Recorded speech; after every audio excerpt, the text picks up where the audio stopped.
Алтыншы сабақ. Көрікті қала. Жаңа сөздер: новые слова, зәулім үй, высокий дом, сәулетші, архитектор, құрылысшы, строитель, спорт кешені, спортивный комплекс. Бірінші тапсырма. Тыңда, ақпараттың дұрыс-бұрыс екенін анықта. Первое задание. Послушай и отметь, что правильно, что неправильно. Азат сәулетші, дұрыс. Ол үлкен қала салады. Бұрыс.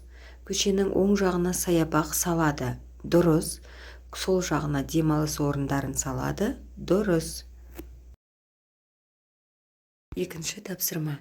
Сыныптастарыңмен оқы, суретке қара, осыған ұқсас диалог құрастыр. Второе задание. Прочитай вместе с одноклассниками, посмотри на картинку и составь диалог. Сәлем, Азат. Сәлем, Берік. Сен жазда қайда болдың? Мен жазда Астанада болдым. Ол қандай қала? Ол әдемі қала. Не көрдің? Бәйтеректі, спорт кешендерін, хан шатырды, зәулім үйлерді көрдім. Саған Астана ұнады ма? Иә, ұнады. Сау бол, Азат.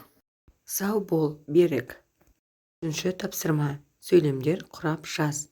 Третье задание. Составь предложение. Үлгі, образец. Мен сәулетші болсам, мектеп саламын. Мен сәулетші болсам, балабақшаның ғимаратының жобасын жасаймын.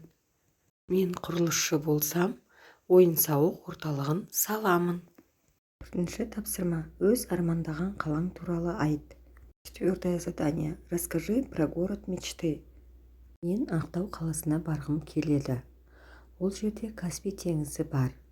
Жазда суға шомылып күнге қыздырынуға болады. Ақтау өте үлкен портты қала. Мен кемемен жүзгім келеді.